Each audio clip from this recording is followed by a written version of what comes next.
It's just me and you.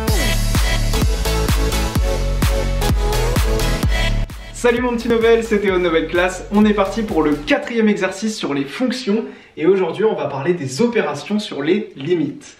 On a une fonction g qui est définie sur 3 exclus plus l'infini par 4x plus 1 divisé par x au moins 3. Et la question c'est de calculer la limite de g lorsque x tend vers plus l'infini. Donc tu l'as vu, on a un quotient, je te laisse réfléchir un peu à tout ça et ensuite on fait la correction ensemble.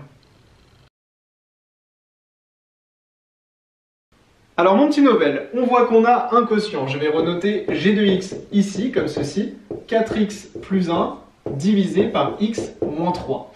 Donc comme on l'a vu dans le cours, comme on l'a vu dans les exercices aussi sur les suites, ce qu'on va faire c'est qu'on va couper notre fonction g en deux et on va calculer la limite du numérateur et la limite du dénominateur. 4x plus 1, ça tend vers plus l'infini. Et x moins 3, x tend vers plus l'infini, moins 3 c'est une constante qui n'aura donc pas vraiment d'impact, donc on aura un dénominateur qui tend également vers plus l'infini. On se retrouve donc avec l'infini sur l'infini, qui est une forme indéterminée comme on l'a vu dans le cours. Je te fais un tout petit rappel, il y a 4 formes indéterminées, plus l'infini moins l'infini, l'infini sur l'infini, 0 sur 0 et 0 fois l'infini.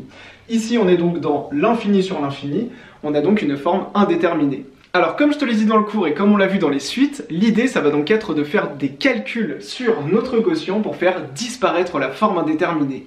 Et la technique à chaque fois, c'est de factoriser par la plus grande puissance de l'inconnu, c'est-à-dire la plus grande puissance de x. Donc ce qu'on va faire, c'est qu'on va factoriser g de x par la plus grande puissance de x qu'on a ici. Au numérateur, la plus grande puissance de x, c'est x tout simplement, donc on va avoir x, facteur de 4 plus 1 sur x, car effectivement l'idée c'est de factoriser, ce n'est pas de modifier notre g de x, et donc quand je multiplie x par 1 sur x, je retrouve le 1 que j'avais au départ. Et au dénominateur, la plus grande puissance de x qu'on a, c'est x, tout simplement, donc on va factoriser par x, facteur de 1 moins 3 sur x, exactement avec la même logique. Et donc ce qui va se passer, c'est qu'on a 1x au numérateur, 1x au dénominateur, on va donc pouvoir les supprimer, et il va donc nous rester 4 plus 1 sur x divisé par 1 moins 3 sur x. Et donc là, ce qu'on a fait, c'est qu'on a transformé g de x et maintenant on va pouvoir recalculer les limites avec ce nouveau quotient. 4, eh bien ça tend vers 4 lorsque x tend vers plus l'infini puisque c'est une constante, tout simplement, donc il n'y a rien de spécial qui se passe. 1 sur x, quand x tend vers plus l'infini, ça tend vers 0. Comme je te l'ai déjà expliqué, on a 1 divisé par quelque chose qui va tendre vers plus l'infini, donc qui va devenir de plus en plus gros. Et donc 1 sur quelque chose qui tend vers plus l'infini, ça tend vers 0, c'est de plus en plus petit. Et au dénominateur, 1 eh bien, va tendre vers 1, moins 3 sur x va tendre vers 0. On aura donc comme limite 4 plus 0 sur 1 moins 0, ce qui est donc égal à 4 sur 1, ce qui donne 4. Et donc, on peut en conclure que la limite, lorsque x tend vers plus l'infini de notre fonction g de x, elle est égale à 4. Et pour trouver ça, on a dû lever une forme indéterminée. Ok, j'espère que c'est très clair pour toi. On enchaîne avec une deuxième question. Maintenant que la première question est validée, on enchaîne avec un autre exercice. On a toujours une fonction g définie sur R par g de x égale x au cube moins 5x. Et on nous demande toujours de calculer la limite de g en plus l'infini. Je te laisse réfléchir à tout ça. Attention, attention aux fameuses FI. Et puis juste après, on fait la correction. C'est parti. Alors on est parti pour déterminer la limite de g. Eh bien, je vais commencer par renoter ici g de x qui est égal à x cube moins 5x. Et naïvement, ce qu'on va faire, c'est qu'on va, comme je te l'ai dit dans le cours, eh bien, couper notre fonction en deux, calculer chacune des limites et du coup les soustraire. On a x cube qui tend vers plus l'infini, 5x qui tend vers plus l'infini. Entre les deux, on a un signe au moins et on va donc se retrouver avec une fonction qui tend vers plus l'infini moins l'infini comme ceci.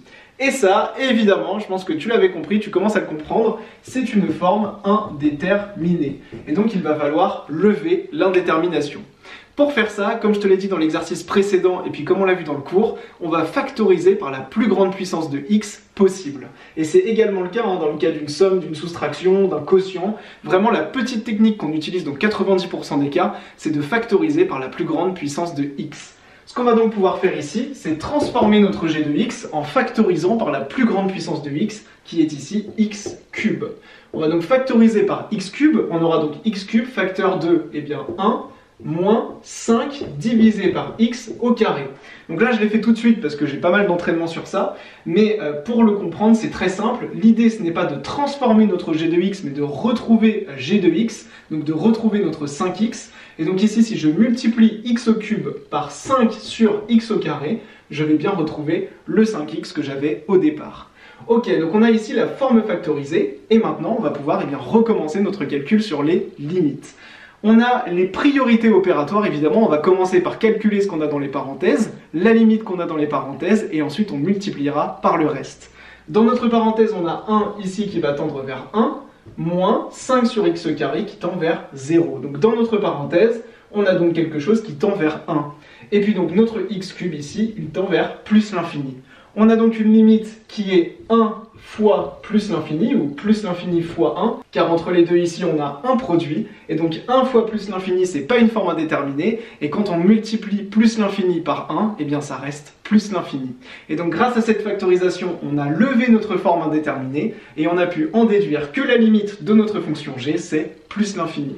On peut donc répondre à la question en disant que la limite, lorsque x tend vers plus l'infini, de g de x, elle est égale à plus l'infini grâce à tout ce calcul. J'espère que cette vidéo a été très claire pour toi. N'oublie pas de t'abonner à ma chaîne YouTube, c'est super important pour moi. Et je te dis à très vite dans le 4e exercice sur les fonctions. C'était Théo, ciao!